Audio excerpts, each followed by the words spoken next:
Hello, everyone, and welcome to this week's edition of the Spanish Football Podcast. I'm Phil Kitromilides. I'm joined by Sid Lowe. We're recording in the afternoon because we've had busy mornings. Hello, Sydney. Hello, Philip. How are you? I'm okay. You've been writing about the relegation battle and last-minute goals, and what a bloody awful weekend it was for your team and my team as well. So yes, go and read that on the pages of theguardian.com. This is what happened on Matchday 21 Friday night. So one of those bad results for other teams who are in the relegation battle, because Levante were second bottom. They conceded in injury time what we thought was going to be an equaliser at home to Elche. An unbelievable bicycle kick from Adam B to make it 2-2 for Elche. And then Levante go and score with the final kick of the game to make it 3-2. Big win for Levante, their first home win of the season. Then on Saturday, Rayo were beaten 3-1 by Osasuna at home. I've written about that in this week's newsletter, so go and read that for patrons at patreon.com/TSFP.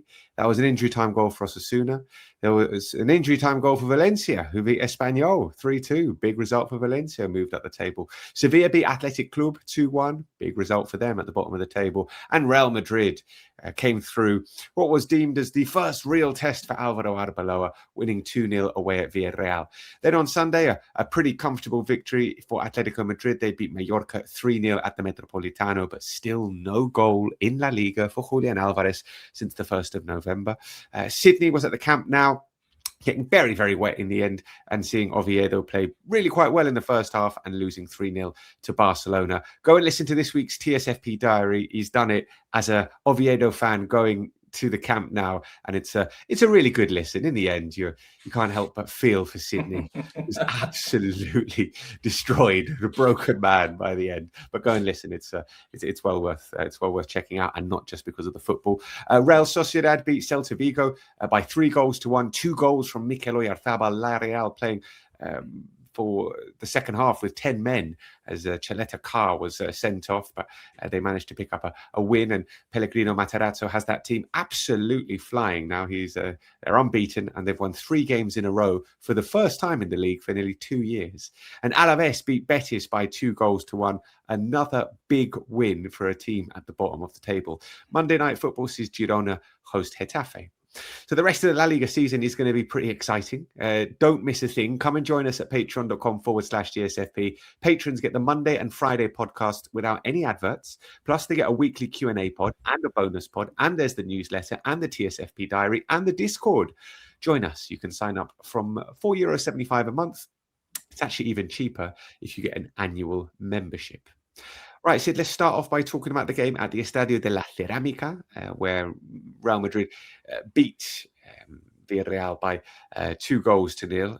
Kylian Mbappe scoring. You were there. You were pitch side. What did you make of it all? What I made of it was that it escapes really easy analysis, although on the face of it, it seems to have very easy analysis, which is to say that this was, I thought, a very good Real Madrid performance in certain aspects of the game, and perhaps less so in others. But I think given where Madrid have come from, given the team that they were playing against, I thought this was very positive indeed. Now, it opens up all sorts of questions about why these kind of performances didn't happen before. And the reason why I say this, and the reason why I say it's both complex and simple at the same time, is essentially the big change was they were very intense. They were closing people down all over the pitch. There was a determination, a really good attitude about the team, which Courtois said after the game, we've not always had this attitude, and now we do. And that I thought they performed really well, and I thought they prevented Villarreal from creating almost anything. A team that have scored a lot of goals this season. Literally anything. I think Courtois didn't have anything to do in the whole game. There's one really good chance for Moreno, which he puts over. Yeah. And I think that's about it. I'm struggling to think of another one. I feel like there was a moment in the first half with Moledo. I mean, there was a shot on target in the 70th minute, I think, and that was from distance, and that was comfortable for Courtois, and that was it. Yeah. The flip side of that is that Real Madrid didn't create a huge amount either. I don't think either goalkeeper made an impressive save at any point in the game. But I think that the sense of where Madrid have come from, and I think the competitiveness, I think the how quick they were to close people down, how willing they were to press quite high, how well they defended. This felt a little bit, you know what this felt like? A little bit like those kind of Champions League games over the last few years when they've been winning Champions Leagues without us in truth feeling like they were the best team in Europe. and where there was a willingness, if you like, to say, okay, well, we defend this bit, we go and chase people down, we have our moments when we go at people, we're aggressive and we're determined, and we keep going, and I mean keep going in an attacking sense as much of a defensive one. And we talked about this in the past with Vinicius, for example, and it's something that hasn't happened over the last 12 months. The Vinicius is relentless. Go at the fullback, go at the fullback, go at the fullback, go at the fullback. Hasn't got past him 4 times. Go at the fullback again and again and again and again, and we'll eventually get there. And this felt a little bit, but that's what happened in this game. That's what I mean. This felt like one of those games which we've not really seen, and that willingness to kind of keep on going. And all around the pitch, I thought, in that sense, I thought Madrid were very good indeed. Yes, because Pau Navarro had a couple of really good challenges against Vinicius, and he kept going, and in the end managed to get past him and provide not quite the assist for the first goal, but setting up the chance from which Kylian Mbappe scored. And then he did also, didn't he? I think he's the one who plays the ball out wide for Mbappe for the second goal to sort of run into space and win the penalty. So, although that's very late in the game, obviously, and so in terms of the sort of analytical part of it, I'm not sure how big a part that plays. No. Vinicius still hasn't scored since the 4th of October in La Liga. Kylian Mbappe very much has, of course. He's now on 21 goals, which is, a massive percentage of Real Madrid's goals. I think only Vedat Murici has a higher percentage of his team's goals in La Liga this season than Mbappe.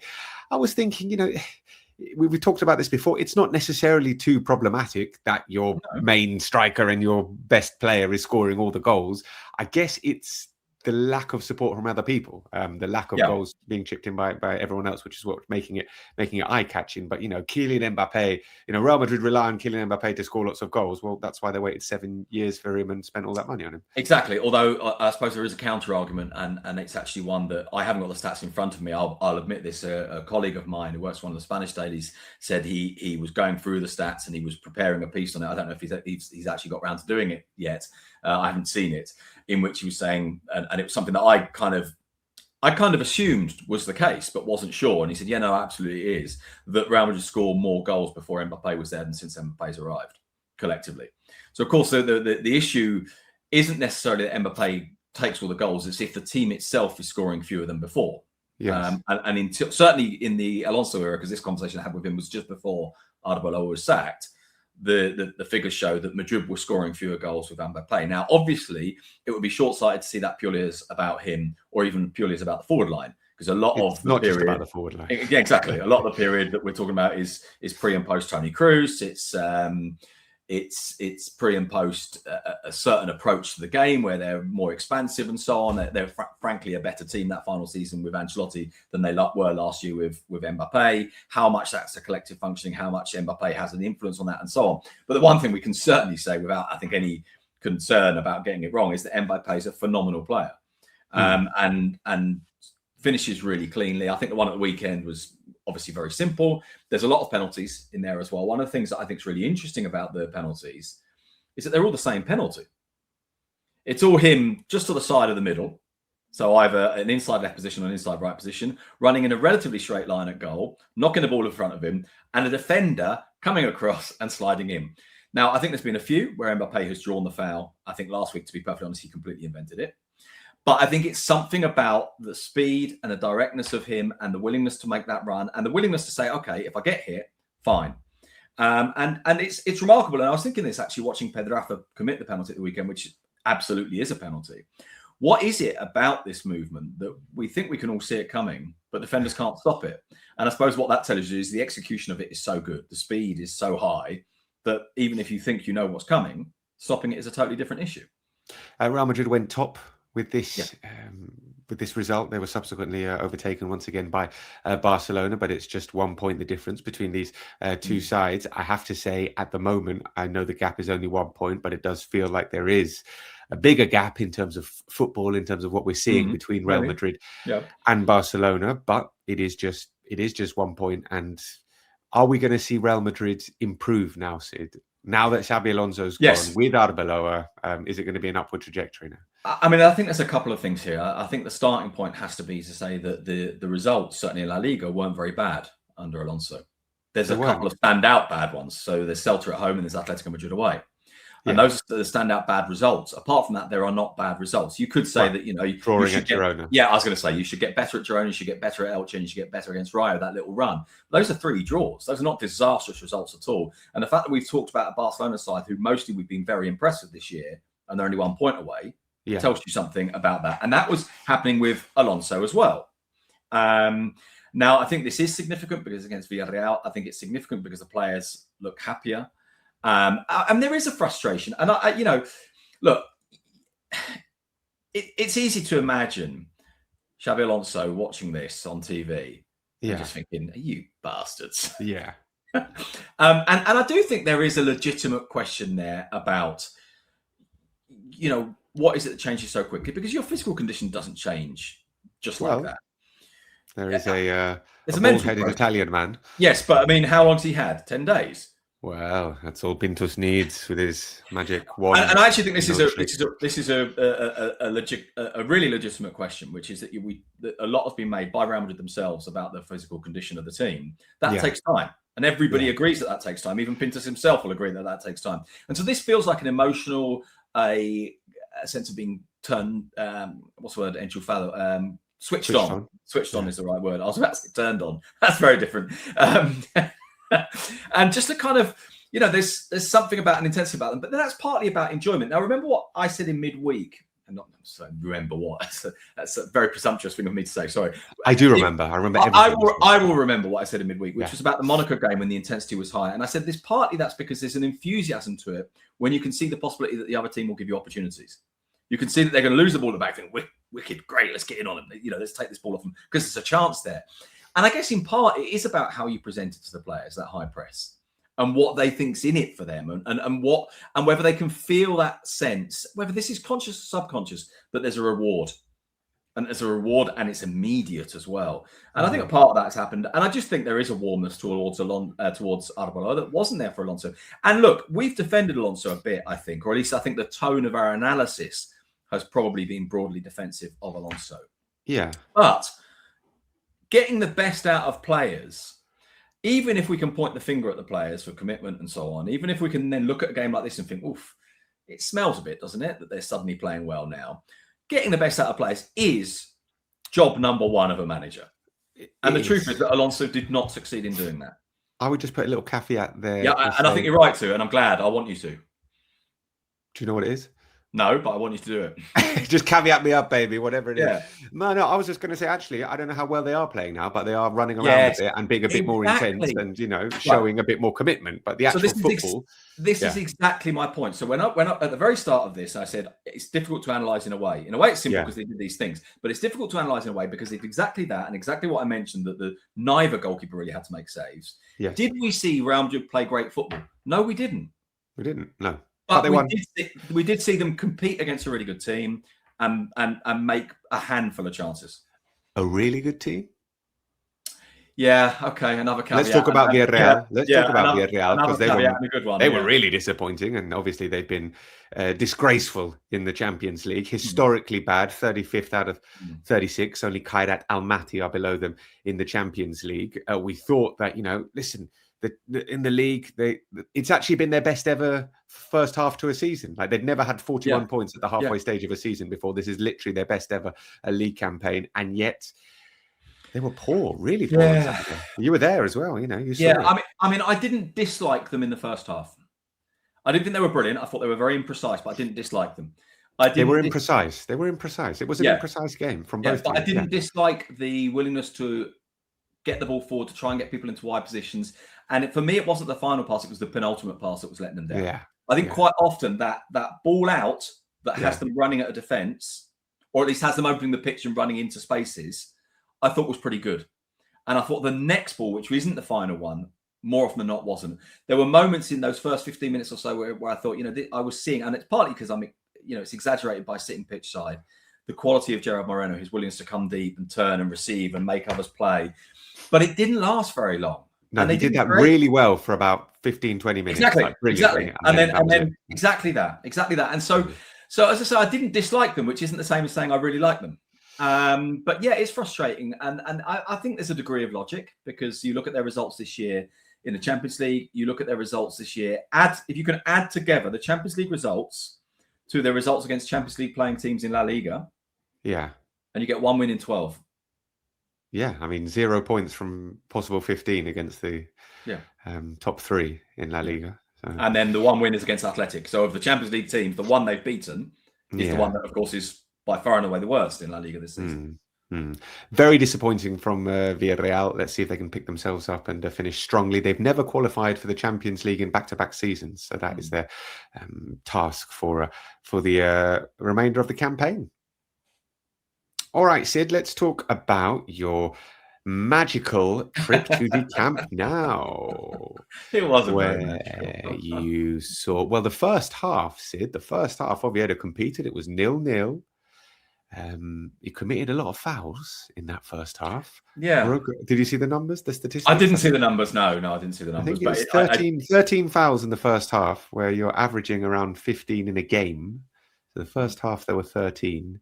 Not to say, I just thought it was eye-catching because it's certainly breaking up the play, but obviously it was a physical approach from Oviedo, sort of almost like 1-to-1 man marking, not giving Barcelona any a way of playing out from the back, and it really worked. I mean, Barcelona were poor in that first half. They really didn't trouble Oviedo until maybe the final minute or so. No, I think you're right, and Oviedo had a couple of, I wouldn't call them chances, but a couple of moments where they kind of opened up a little bit for them, and it felt like they might make things happen. And at halftime, I was very, very pleased. I did, though, even then feel like, but at some point it happens, doesn't it? And then is there a response from Oviedo, and is there enough? And I don't know about you, but I kind of felt it did happen, and there wasn't. Yeah, exactly. And I kind of felt like it was always quite likely that that Barcelona would have the kind of performance where they were fundamentally too good without being sparkling. That it kind of felt like it was that kind of game, that was what was awaiting us, because, of course, they've got a really big Champions League game in midweek. I think that it's natural that they think, well, it's Oviedo. I mean, I know you shouldn't think that, and I know you can tell your players not to think that, but I think it's natural that there's an element of that. And I suppose the frustrating thing from an Oviedo point of view was that the 2 goals that Barcelona scored, the first 2, were absolute gifts. That said, they were gifts based on Barca putting pressure high, and Oviedo being caught by that, and that shouldn't be entirely overlooked, even if they were really, really bad mistakes. And then the Lamine Yamal goal was absolutely brilliant. It's a terrific goal from Lamine Yamal. It is not the kind of goal that you're imagining if you haven't seen it. It's almost like a sort of diving scissor kick volley from the edge of the penalty area. The ball's just behind him, but he manages to twist his body and connect brilliantly to it. Go and see it if you haven't. Lamine Yamal, who's, I think we could all agree that last season he had a very good season, right? This season, his numbers, I mean, he's on course to put up better numbers than last season, where he scored 9 goals and 15 assists in La Liga. I think it's 8 goals and 9 assists so far in La Liga. He's 1 goal away from equaling the tally, with us still feeling like he's not physically 100% and showing exactly what he could do last season. But he was player of the month in La Liga in December. I think he was player of the month in La Liga in November as well. And that goal was absolutely brilliant. Do you know what? I think last season, it took a little while for us to see the best of him as well.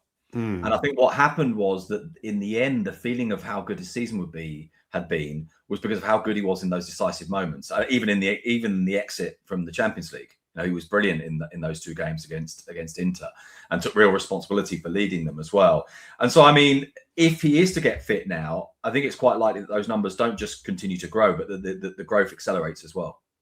And I think we have seen a difficult season for him. I also think we've seen a season in which it's different now, because there's an awareness of his leadership. There's an awareness of his quality, which I'm not saying there wasn't an awareness that he was very good last year, but I think it's different this season. I think it's more widespread. And he still does things that are different to anyone else.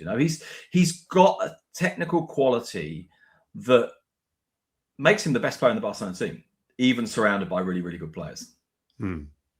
If you haven't seen the second goal as well, the finish from Rafinha is absolutely outrageous. Yes, very, very nice indeed. Absolutely delicious. I want to quickly talk about a player who we've mentioned a few times this season, just because we've been so surprised at how important he's been. But Eric Garcia played his 51st consecutive game for Barcelona. He's had 51 consecutive matches getting minutes for Barcelona. Started at right back, moved to centre back. He's played quite a few games in midfield this season. You look at him and you think, well, he's not quick enough to be a fullback. He's not big enough to be a centre back. He's not technically gifted enough to be a midfielder, but he can play in all those positions really well. Here's a caveat. I think he's considerably better at centre back than he is at right back and midfield as well. I think that is his position, and that has to be his position in this Barcelona side. But if you want to rotate and play him at right back so Jules Koundé can get some rest, or play him in midfield because you don't have any options there, he gives you those options. But I think, in a big game in the Champions League against elite level opponents, if they see Eric Garcia in midfield, they would think, okay, right, well, I think we've got a chance here. But at centre back, I think he's top notch. One small caveat there. I think against a very tall team, they would see him at centre back and think there might be an opportunity. I think he jumps quite well there. I mean, I think he does. He's not as small as you think either. No, he's not tiny. And you interview him and you see him. He's not. He's also not as slow as you think. There was a moment yesterday when I can't remember which Oviedo player it was, and obviously I'm not claiming that Oviedo's players are fast, but it wasn't Santi, right? It was one of the wingers, I think. And there was actually a moment where my son said to me, "I didn't know Eric was fast." Yeah, and he completely outran him. And obviously a lot of that is about positioning, about being alert to it and getting the first couple of strides off more quickly. That's about mental speed as much as physical speed. But I agree with you. I mean, there's not really a lot I can add to what you've said, except just to say that he's been fantastic. And 51 games is a hell of a lot. As much as anything else, does this guy not get injured? Because everyone else does. And there has to be a question about the national team as well. There has to be. I mean, I don't think he's going to be. I don't think he's going to be in the Spain squad, but he really bloody should. Yeah, he should. He absolutely should be in the squad. And I'm not convinced that he shouldn't start. Ooh, big call there from Sydney. Anyway, we'll talk more. Who's better than him at the moment? Anyway, we can do that another day, maybe. We can do that another day. Yeah. All right. So Barcelona beating Oviedo 3-0. They are top of the table. I think they are the best team in Spain at the moment, and I think they're going to win the league. Not sticking my neck out too much, but I think they're going to win the league, and Real Madrid are going to have to go some way to stop them. Atletico Madrid probably aren't going to stop them. The gap is too much, but they managed to win against Mallorca. Sorloth has scored in all but every game he's played, all but one of every game that he's played in 2026 so far. He's in good form. I don't actually necessarily want to talk too much about this game, Sid. I thought there was an interesting debate on the radio for once. About the sort Which station were you listening to? It wasn't the one I was. Well, it was. Well, listen, okay. Maybe interesting is not the right way to frame it, but certainly there's an issue there, I think, between Mateu Alemany and Diego Simeone in terms of who's coming in to the squad, because Atletico have let 4 players go in the January transfer window. 2 of them were very much residual in Carlos Martin and Javi Galán. But Conor Gallagher and Giacomo Raspadori have gone, and they have not been replaced. And if you heard Mateu Alemany come out and speak yesterday, he seemed to imply that the squad was pretty decent, and if they needed to lean on the youth academy, that they could do that. Diego Simeone was very clear that we need players.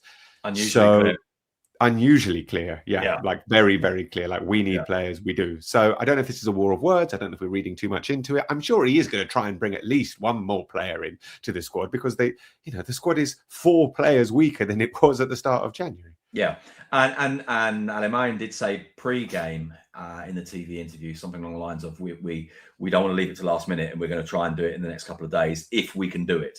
So he was leaving the door open to not doing it. Yeah, but he was saying we will try. It's the 26th of January, mate. Yeah, exactly. And I think the fact that Simeone spoke unusually publicly on it was his way of saying, all right, I think 2 things happen. I think number 1 is put the pressure on the club to do it. Yeah. And I think that is definitely part of it. But I don't think it's the only part. I think the other part of it is, I want it to be on public record that I asked for this, in case it doesn't happen. Who's more powerful at Atletico Madrid? Who's got the power? Oh, there in theory, between Simeone. these two? But I don't know whether the power dynamics are about to shift or are already shifting with the arrival of Lamine, because he comes, insofar as anyone who's a director ever can, he comes almost as a superstar. Yeah. Doesn't he? He comes as kind of quite a big signing. There's this idea that this is a guy that really knows his way around Spanish football. This is the guy that worked out the mechanics for lots of the palancas at Barcelona, that was seen as successful in bringing people in, that was seen as being very successful in bringing people in at Valencia and signing well. And the beginning of their collapse wasn't just about Marcelino being forced out, it was about him being forced out too. Seen as having been pretty successful when he was at Mallorca as well. And I do think he is more than just, I mean, he's not a sporting director, as he's officially was a director general, I think his title. Yes. Director General of Men's Football, I think, is his title. And I think you're right to raise the question. I still think it's Simeone because of everything he symbolises. But I think he's got someone here who, for the first time, these issues, who feels like he's. And as I say, with the change of, or the part change of ownership, I wonder if that changes where the balance of power lies a bit as well. I like how you sort of banging the table there for. Yeah, I was, wasn't I? Yeah. Yes. Well, we can hear that. The mic picks that up. So apologies, dear listeners. But it's very emphatic. My voice slightly better than it picks up my hand. Yes. I was commentating Real Sociedad Celta Vigo yesterday. Enjoyable game played in the absolute pouring rain. At some points, the ball wasn't moving freely because the pitch was partly waterlogged. Fortunately, these two teams are possibly more used to rain than any other teams in La Liga, San Sebastian and Vigo, with annual rainfall comparable to that of Manchester in northern England. But anyway, enough about the weather. Oyarzabal scored these two goals, and it got me thinking, do you know what his buyout clause is? That's mischievous. I bet you it's easily payable by a Premier League club, is the point you're getting at, is it?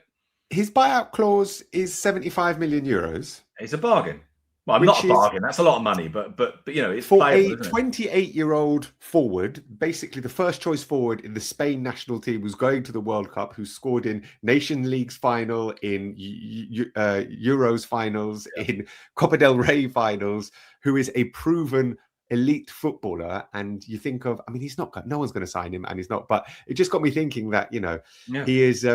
Kind of, I guess, underrated on a European level. Absolutely, 100%. And one way I was thinking about it actually is maybe this is a slightly less predatory way of putting it, and so maybe Real Sociedad fans will thank us more for it than suggesting that clubs should come and take this guy, because I think you're right. I think he's not in any hurry to go anywhere. I don't think he's going, but yeah. And the opportunities to go have already happened, and he's let them pass by. It doesn't mean he always will. But I was thinking about this. I was thinking. Forgive me again, Real Sociedad fans, for saying this. If we're going to make a judgment on like what's a big club, Real Sociedad have won Copa del Rey in, what is it? When did they last win the league? 40 years, 82, right? So it's and there's two Copa del Reys in that period. So sort of 2 trophies in 40 years. So as a club, I think we can say they're not a big club. They're not a really regular team in Europe, or at least not a really regular team in the Champions League. They haven't won a European trophy, as far as I can think. No, I don't think they have. Has there been a player this good hang around at a club this big for this long as Oyarzabal in Spanish football? Yeah. I'm starting to feel a little bit Matt Letizia-y about him. Yeah. I mean, hopefully without the post-career stuff. Yeah. Yes, given where he's subsequently gone. But yeah, I mean, you look at some of the fees that have been paid for, certain players, and this just, I don't know. And this isn't he won't leave. But this isn't a dig, by the way. This absolutely isn't a dig at this player. But you've just said, think about the fees paid for some other players, and it's just the one that came to my mind. And I promise you, it's not a dig. Think, for example, what's been spent on Ferran Torres, and this is quite literally the guy ahead of him for the Spanish national team. Yeah, but I mean, think of what United spent on Benjamin Sesko. Okay, Spurs on Dominic Solanke. Yeah. Those kind of players. Yeah, I mean, Ferran. Well, okay. You know what? Here's another one for you. Are you ready for this? Go on. He is better than Alexander Isak. Yeah. I was just thinking that. Yeah. I mean, he's older, but yeah. He's a better footballer. He's a better not footballer. Not just now. Always has been. Yeah. He's a better footballer. Yeah, I'll give you that. But I mean, he's not as quick. He's probably not as good as dribbling, but Yeah. He is a better footballer. Yeah. All right. Well, there we go. Don't worry. Just don't tell anyone. Don't tell any sporting directors in the Prem. But 75 million, what's that? Like 68 million pounds. That is not a huge amount for top people Premier League spend clubs. 60 million quid on any old donkey these days, man. Yes, literally. I just gave you 2 examples. Anyway. Sorry. It's good you're the Spanish football podcast, not the Premier League podcast. Yes. Before we go, this is what happened in the Segunda División. Racing are 5 points clear at the top of the table after a 1-0 win over Depor at Riazor. Big game. Racing absolutely flying. Castellón are second on 39 points after they drew 0-0 at Zaragoza. Then it's Malaga and Las Palmas on 38 points. Las Palmas who were beaten 2-1 by Cordoba. That's just about all we've got time for on today's edition of TSFP, but we are over at patreon.com/TSFP for the rest of the week. There's loads we didn't talk about in today's podcast, but the Q&A pod that we do on a Tuesday is usually double the length of this podcast. We get through loads of questions. So send through your questions and we'll answer them tomorrow. There's also a bonus pod coming up on Thursday to discuss and react to what happens on a frantic Wednesday, a final round of fixtures in the Champions League. And the newsletter's out, the TSFP diary's out. That's all over at patreon.com/TSFP. So come and join us from €4.75 a month. And if you don't want to do that, okay, but make sure you listen every Monday and every Friday right here for free. Adios, amigos. Cheerio.